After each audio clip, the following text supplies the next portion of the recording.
ho aminareo mandrakariva ry havako ny fahasoavana sy ny fiadana avy amin'Andriamanitra Resy Jesosy Kristy Tompontsika. Amen. Andeha araka hivavaka isika. Misaotra anao hatrany izay ry tomponay izay-danitra satria afaka miresaka aminay ianao, miresaka aminay amin'ny alalan'ny teninao, ary izay koa dia afaka miresaka aminao amin'ny alalan'ny vavaka. Noho izany Tompo, fahasoavan-dehibe ho anay izany ary endriky ny fitiavanao koa dia mitenena hatrany ianao fa mihaino izay mpanomponao amin'ny anaran'i Jesosy. Amen. Iray amin'izay tantara miavaka ry havana raha hiresaka ny amin'ny hoe mpandresin'ny Tompo isika, ny hitantsika ao amin'ny Mpanjaka voalohany toko faha 12. Eto raha fitinina dia izao: ny mpanjaka Ahaba nanambady an'i Jezebela dia ireo izany nampivily ny voakan'Andriamanitra ka lasa mivavaka tamin'ny Andriamanitra Bala izy ireo. Tena fanimpody sampy izany ary tsy akasahan'Andriamanitra. Dia indray andro teo amin'ny tendrombohitra Karmela izany dia natao ny amin'ny hoe izay Andriamanitra mamaly amin'ny afo amin'ny alalan'ny fanatitra izay tsy asiana afo, dia izay ary no atao hoe Andriamanitra manomboka izao. Dia ny mpaminany ny Bala, satria izy mamitinao, nisy 700 lahy araka ny voasoratra eto izany. Dia ry zareo aloha no nanao voalohany dia nanamboatra ny fanatitra sy ny sisa, dia atao hoe tontolo ny andro izy ireo, ny antso ny Andriamanitra fa tsy namaly tamin'ny afo. Fa rehefa tonga kosa ny anjaran'i Eli, efa ho hariva ny andro, dia izao ny zavatra misy eto.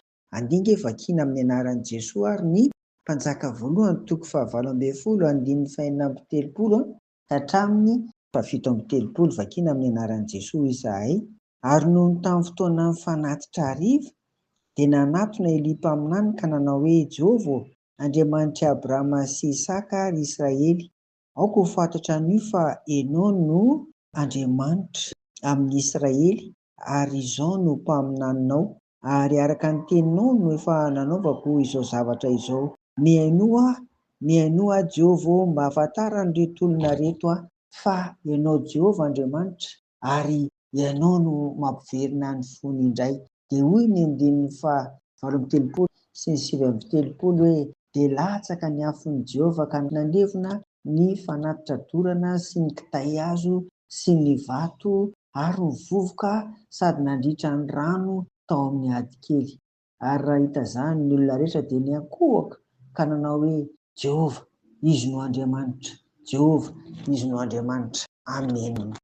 Matetika ny olona dia mitady famantarana amin'ny fiainany, ary izay moa izany aloha no hitantsika indrindra ao amin'ny testamenta taloha, ary indraindray mbola hita ihany koa izany ataon'ny olona aty amin'ny testamenta vaovao.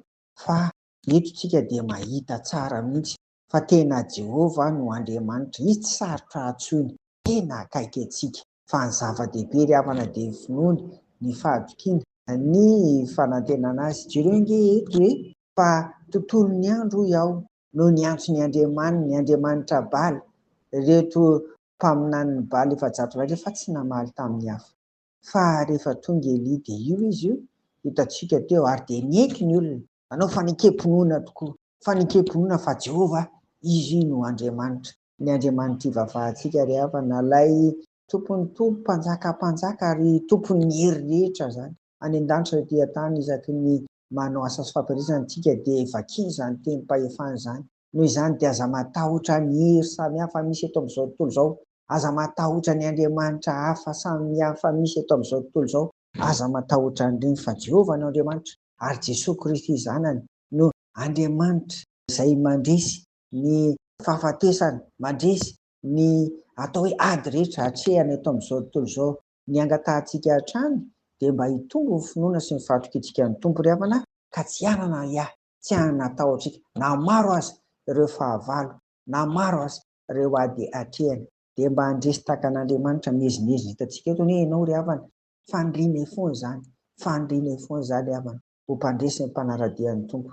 Misy mahatoky ary manantena azy amin'ny anaran'i Jesosy. Amen. Vavaka isika. Izay koa Tompo, dia mba anao fanikam-pinoana fa ianao Jehovah no Andriamanitra, ary Jesosy Kristy no hany mpamonjy. Amen. Ho aminareo ny fiadanan'i Jesosy. Amen.